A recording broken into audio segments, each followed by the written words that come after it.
pas qu'à vendre produit pour prendre soin famille. Bandit a marché tout mon l'œil ouvlé, Jean ouvlé. Ça fait moun pas qu'à vivre dans le pays. Seul l'espoir jeune c'est quitter le pays pour partir. Même le qu'on est l'autre bord pas douce. Pays étranger pas paradis. Yo dit y a qu'à jeune travail et puis vivre tranquille. Comme ça petit yo a bien plus de chance pour monter dans l'échelle sociale là. Moi comprendre et m'entendre. C'est pour ça que je suis là avec nous aujourd'hui. Mes chers compatriotes, aujourd'hui c'est avec une profonde humilité et une grande responsabilité que je me tiens devant vous en tant que le nouveau Premier ministre de la République d'Haïti. En ce moment crucial de notre histoire de peuple, alors que nous traversons une crise sanitaire, humanitaire et de gouvernance sans précédent, je ressens le poids de la tâche. En cette heure solennelle d'intenses émotions et de dépassement, je tiens à saluer le sens hautement patriotique du Conseil présidentiel. Ils ont transcendé les clivages et les sensibilités politiques, ainsi que les intérêts partisans, pour m'accorder leur confiance sur des questions vitales qui tiennent tant à cœur la nation souffrante et impatiente. Je tiens aussi à remercier le Premier ministre sortant, M. Patrick Boisvert. Traversant avec un courage exceptionnel l'épouvante solitude de la primature, il a dominé le jeu politicien et la rumeur des fractions pour poser son empreinte. Celle d'un homme d'État serein et sensible, vaut au service d'autrui et à la République. C'est avec le sentiment du devoir magistralement accompli au bénéfice des populations haïtiennes qu'il rentre aujourd'hui sur la tente pour un repos bien mérité. Mes chers compatriotes, Haïti est confronté à des défis majeurs. Les violences et l'insécurité paralysent notre quotidien. Les crises humanitaires exacerbent les souffrances de nos compatriotes les plus vulnérables. Et l'instabilité politique sape les fondations mêmes de notre société. En reconnaissant ces réalités douloureuses, nous devons trouver en nous la force et la détermination nécessaires pour les surmonter. Comme le disait le philosophe grec Héraclite, le caractère de l'homme est son destin. Nous devons faire preuve de courage et de détermination, car c'est dans ces moments de crise que se révèle le véritable caractère d'une nation. Je crois fermement qu'ensemble, nous pouvons transformer ces défis en opportunités pour rebâtir notre pays sur des bases plus solides et plus justes. Je m'engage donc devant vous, chers concitoyens, à servir notre nation avec intégrité, transparence et dévouement. Mon gouvernement travaillera sans relâche pour améliorer les conditions de vie de chaque Haïtien et de chaque Haïtienne, pour bâtir un avenir plus sûr et plus prospère, et pour rétablir la dignité de notre peuple. Mesdames, Messieurs les ministres et secrétaires d'État, par l'entremise du Conseil présidentiel de transition, nous avons signé un contrat collectif avec le peuple haïtien pour matérialiser l'accord du 3 avril 2024 qui prévoit un ensemble de grands chantiers. La sécurité publique et nationale, le redressement économique, la réhabilitation des infrastructures, la sécurité alimentaire et sanitaire, la conférence nationale et la question constitutionnelle, l'état de droit et la justice, ainsi que les élections pour le renouvellement du personnel politique. Ce paradigme du changement irriguera toutes les artères de l'action gouvernementale. Il inspirera et illustrera notre posture et tous les actes que nous serons appelés à poser à la tête du gouvernement. Je vous demande donc, mesdames, messieurs les ministres, de participer vaillamment à cet effort commun pour promouvoir et alimenter cette culture du changement dans les sphères d'activité relevant de vos compétences respectives. Oui, notre pèlerinage collectif commence nécessairement par un retour au climat sécuritaire. Sans sécurité, aucun progrès durable ne peut être accompli. Pour ce faire, il est crucial que nos policiers et nos soldats soient bien préparés pour faire face aux défis sécuritaires actuels. Et nous veillerons à ce qu'ils disposent d'outils nécessaires pour accomplir leur mission avec efficacité et professionnalisme. À ce propos, en ce jour de la célébration du 29e anniversaire de la police nationale, je demanderai à l'assistance de te mettre debout pour observer une minute de silence en l'honneur des 3 policiers lâchement assassinés dimanche dernier et aussi à toutes les victimes de la violence des dernières années.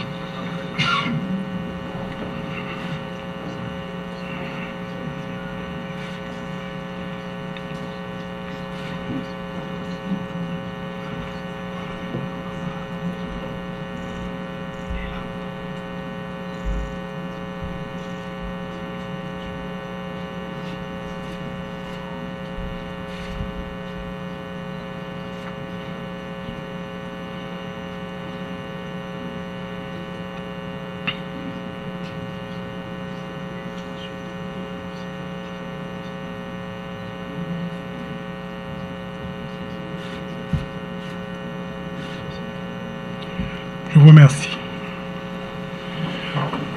Je disais donc la sécurité d'abord. Mais nos ambitions ne peuvent s'arrêter là. Pour assurer la pérennité de nos démarches en vue de sécuriser notre nation, nos institutions étatiques doivent être assainies et renforcées. Nous entreprenons donc les réformes transitionnelles nécessaires pour garantir leur efficacité et leur intégrité. La lutte contre la corruption sera une priorité absolue de mon gouvernement. Nous devons rétablir la confiance du peuple haïtien dans ses dirigeants et ses institutions. Cela implique une transparence totale dans la gestion des affaires publiques et une tolérance zéro envers la corruption. Nous instaurons des mécanismes de transparence et de responsabilité dans toutes les sphères de l'administration publique. Des audits réguliers seront réalisés pour garantir la bonne gestion des ressources publiques. Nous devons faire en sorte que chaque gourde dépensé, qu'il le soit de manière judicieuse et au bénéfice de la population. Parallèlement, nous favoriserons le dialogue inclusif entre toutes les parties prenantes de la société haïtienne. Nous devons travailler ensemble, écouter les préoccupations de chacun et trouver des solutions communes pour notre avenir. Nous lancerons des initiatives pour renforcer la cohésion sociale et promouvoir la paix. Il est essentiel de restaurer la confiance et la solidarité entre les citoyens pour construire une nation unie et résiliente. Ce dialogue et cette concertation débouchera obligatoirement sur la mise en place d'un conseil électoral provisoire comme élément essentiel pour garantir des élections libres, transparentes et inclusives. Ce sont des pas cruciaux vers la restauration de notre démocratie. Nous veillerons à ce que ce conseil soit composé de personnalités intègres, crédibles, compétentes et non partisanes, capables d'organiser des élections qui reflètent véritablement la volonté du peuple haïtien. Les élections à venir doivent marquer un nouveau départ pour notre pays. Au grand chantier sécuritaire et politique devra certainement s'ajouter la relance de notre économie. Elle est indispensable pour offrir à notre peuple les opportunités qu'il mérite. Nous mettrons en place des politiques économiques visant à créer des emplois, attirer des investissements et soutenir les petites et moyennes entreprises. Nous devons revitaliser notre économie en exploitant nos ressources locales et en stimulant l'innovation et l'entrepreneuriat. Une économie robuste est le fondement d'une société stable et prospère. Chaque citoyen doit avoir accès aux services essentiels pour mener une vie digne et productive. Nous nous engageons à mettre en place des balises pour améliorer l'offre de services de base tels que l'éducation, la santé et les infrastructures. L'éducation est la clé de notre avenir et nous devons investir dans notre système éducatif pour préparer nos enfants à un avenir meilleur. De même, un système de santé solide est essentiel pour le bien-être de la population. Nous devons y travailler urgemment et sans relâche. Le système sanitaire haïtien ne peut pas rester l'otage de la conjoncture. Près de la moitié de la population, soit environ 5 millions d'habitants, est en situation de sécurité alimentaire. Les enfants et les femmes étant les plus touchés. Combattre l'insécurité alimentaire est aussi une priorité pour mon gouvernement. Personne ne devrait souffrir de la faim dans notre pays. Nous travaillerons à améliorer la production agricole locale et à mettre en place des programmes de soutien pour les plus vulnérables. Ces programmes incluant la distribution de denrées alimentaires et l'éducation sur les pratiques nutritionnelles saines. Distingués invités, les attentes de la population sont énormes et elle ne peut plus attendre. Le gouvernement doit immédiatement passer à l'action dans la poursuite accélérée des objectifs identifiés et ciblés. Chacun de nous mesure déjà la haute portée patriotique de la mission à lui confier et l'ampleur de la besoin à abattre. Évidemment, l'accompagnement de la communauté internationale sera essentiel. Cependant, cette coopération doit être basée sur le respect mutuel et l'intérêt commun. Nous devons définir ensemble les modalités d'un soutien efficace qui respecte notre souveraineté et nos priorités nationales. Comme l'a si bien dit Jean Jaurès, l'esprit de solidarité est une force plus puissante que les armes. C'est cet esprit de solidarité internationale qui nous permettra de surmonter les défis auxquels nous sommes confrontés et de construire un avenir meilleur pour notre nation. Le dernier mot de mon allocution sera une note d'espoir à l'adresse de la nation haïtienne qui soupire depuis trop longtemps dans les ténèbres de l'ignorance et de la pauvreté. N'a pas des peuples haïtiens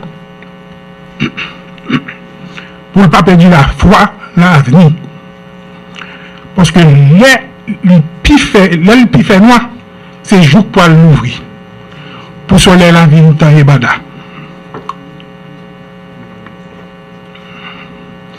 M'a dit nous, ça fausse conviction. Nous, c'est un peuple qui fait l'histoire du monde changer. Nous, c'est pas un gros peuple sous la terre. C'est petit, mais nous pas petit. Depuis le peuple a une fierté, depuis qu'il y a une force à dignité, depuis nous avons à la tête, nous, leader qui a une vision et qui jam, n'a pas arrivé loin. Pour moi-même, moi, nous garantis que moi, paré pour me goumer. Pays a tout, paré pour me goumer. Pays a tout bon moi. Pour le conseil présidentiel, là, le travail l'a fait pour tout Haïtien qui vivent à cœur posé dans un pays qui uni, qui gagne sécurité, côté nous tout ensemble pour te coller pour établir nation. Je lui demande de garder la foi en l'avenir, quand la nuit la plus longue et la plus noire n'empêche pas le soleil de se lever. Je lui redis avec force et conviction, pour l'avoir vu partout à travers le monde, d'avoir un grand territoire ou une grande population, ce qu'il faut pour être un grand peuple, c'est la grande conviction et le grand engagement. Il suffit à notre peuple d'être habilité par les valeurs qui doit être conduit par un chef avisé et dynamique qui sache lui poser de grandes ambitions. Pour ma part, je veux lui garantir de ma ferme détermination et de ma totale disponibilité à m'acquitter de ma tâche pour son plus grand bien et d'appuyer sans faille le Conseil présidentiel de transition dans sa quête de bien-être collectif et dans sa grandiose entreprise de fondation nationale. Frères, sœurs, haïtiens, tout partout sur la terre.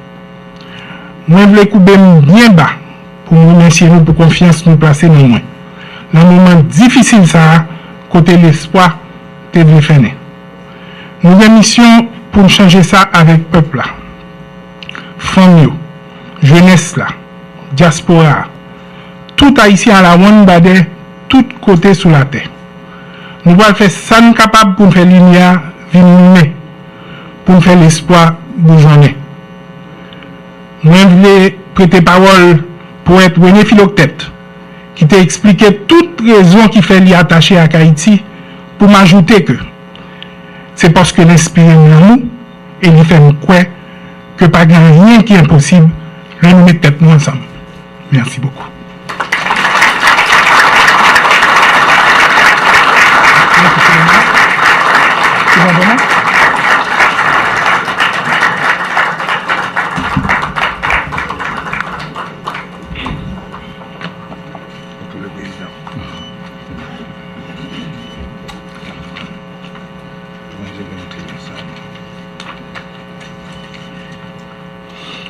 Amour, patrie, solidarité, cohésion, harmonie.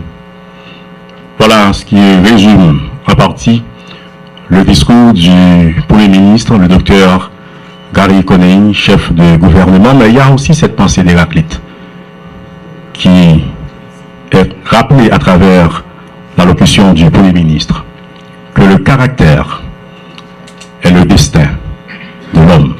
Pourquoi pas de l'homme avec le grand H, mais de la femme aussi. Sans transition, nous allons céder la parole au président du Conseil présidentiel de transition, tout en rappelant aussi cette phrase d'Edgar de Lassalle disant qu'être homme, c'est sauter de joie quand d'autres ont réussi. Être homme, c'est sentir qu'en posant sa pierre, on contribue à bâtir le monde. Ainsi, nous vous invitons à vous mettre debout pour recevoir le président du Conseil présidentiel de transition, Edgar Leblanc, fils.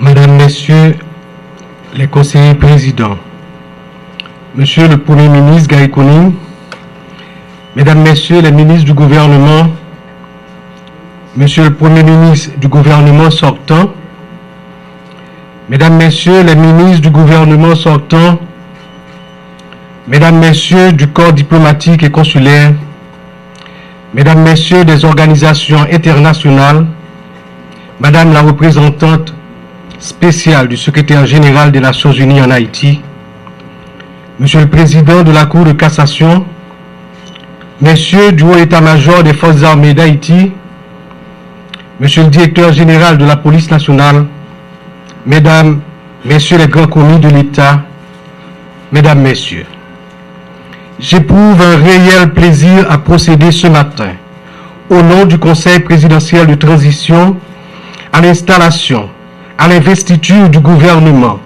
dirigé par le Premier ministre Gary Coney, conformément à l'accord du 3 avril 2024. La mission de ce gouvernement est de travailler conjointement avec le Conseil présidentiel à juguler pleinement la crise multidimensionnelle, c'est-à-dire la crise politique, sécuritaire, humanitaire qui s'est aggravée depuis l'assassinat du président de la République le 7 juillet 2021. Monsieur le Premier ministre, il revient à votre gouvernement de rétablir la sécurité, relancer les activités économiques et sociales dans ce pays ravagé par la violence des gangs armés, réveiller les consciences et mobiliser toutes les énergies afin d'ouvrir la voie à l'organisation d'élections libres, démocratiques, crédibles, transparentes, dont les résultats seront acceptés par tous et toutes. Pour y arriver, vous mettrez en application la feuille de route de la transition prévue par l'article 45 de l'accord du 3 avril 2024 pour une transition pacifique et ordonnée. Qu'il me soit permis de mettre l'accent sur les 3 points suivants de ce tableau de bord appelé à guider les actions du gouvernement pendant la période de la transition. Il s'agit de la réforme et le renforcement des forces nationales de sécurité, la préparation de la conférence nationale, le renforcement des institutions étatiques de lutte contre la corruption et l'impunité. La réforme et le renforcement des institutions nationales de sécurité sont indispensables à la survie de notre nation. il vous faudra définir une stratégie de sécurité nationale qui passera par les objectifs à atteindre, les moyens à mettre en œuvre et les ressources à mobiliser par l'État pour assurer la sécurité du territoire, protéger la population haïtienne et ses intérêts vitaux. La police nationale d'Haïti et les forces armées d'Haïti ont pu tenir en respect les gangs armés, freiner leur avancée et les empêcher ainsi de prendre contrôle de la capitale. Je salue, au nom du Conseil présidentiel, le déploiement des forces armées d'Haïti dans l'aire protégée de l'aéroport international Toussaint-Louverture. De même, les agents de l'unité de sécurité générale du Palais national ont assuré avec vaillance la protection du périmètre rapproché du Palais national. Il importe de reconnaître l'impact très positif de la création et du déploiement de l'unité tactique anti-gang UTAG sur l'arrogance des gangs armés dans l'aire métropolitaine de Port-au-Prince. Sans vous demander de vous lever, je me courbe et je vous invite tous à observer une minute de profonde réflexion en mémoire des agents de l'UTAG assassinés ce dimanche à Solino au bas de Delma. Fermetus Emelin, Peter Wilkins Jr., Clovis Peterson.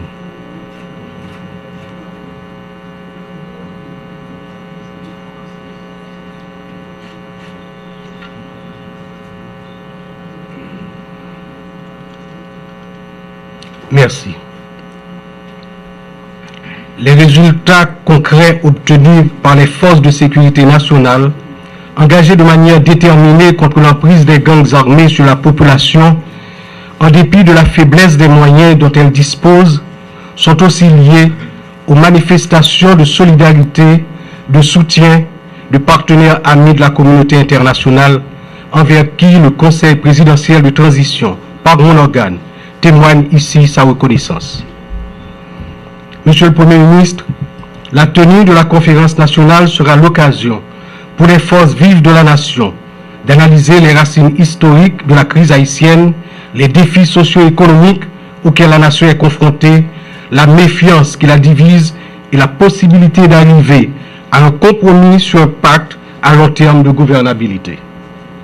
Quant au renforcement des institutions étatiques de lutte contre la corruption et l'impunité, ces fléaux qui exacerbent les inégalités sociales et réduisent les opportunités d'emploi dans le pays, il devra être mené avec courage et détermination de manière à garantir aux générations futures que demain sera un autre pays. Votre expérience, notamment à l'international, Monsieur le Premier ministre, est un gage de réussite dans ce domaine pour le plus grand bien de la patrie commune. Mesdames, Messieurs les ministres, le Conseil présidentiel de transition et le gouvernement ont une mission délicate et historique à accomplir. Nous devons réussir pour faire renaître l'espoir en l'avenir du pays. Nous devons nous mettre à la hauteur de cette difficile tâche pour combler les attentes d'une population qui a tant souffert de sa chair, dans ses biens, dans son esprit et dans sa dignité. La population attend des résultats tangibles et elle nous demandera des comptes. Je salue et je remercie l'ancien Premier ministre Boisvert et les membres du gouvernement sortant pour leur collaboration durant la période intérimaire. Monsieur le Premier ministre Koning, Mesdames, Messieurs les ministres, en acceptant d'être membre du gouvernement de transition, vous avez mesuré la portée des engagements pris et les conséquences qui en découlent. Vous êtes donc liés aux obligations de résultat du moment. Sachez que vous êtes régis par le principe de solidarité gouvernementale. Ainsi, la cohésion, la transparence, votre capacité de travailler en équipe guideront-elles vos actions et vous permettront d'atteindre les objectifs fixés dans la feuille de route.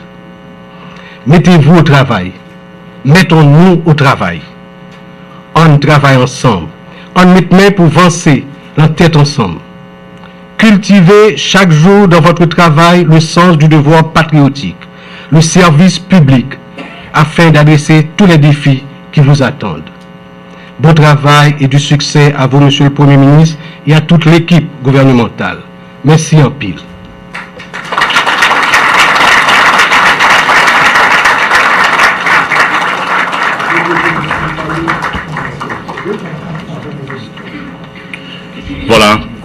le discours du président du Conseil présidentiel de transition faisant encore appel à la solidarité.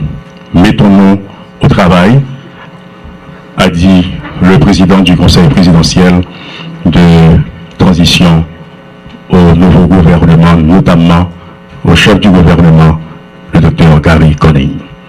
Nous invitons les présents, les ambassadeurs notamment, les membres du corps diplomatique, à passer saluer le président du Conseil présidentiel, donc les conseillers présidents également, le Premier ministre, le docteur Gary Conning, le Premier ministre, M. Michel Patrick Boisvert, Premier ministre sortant, alors le président de la Cour de cassation.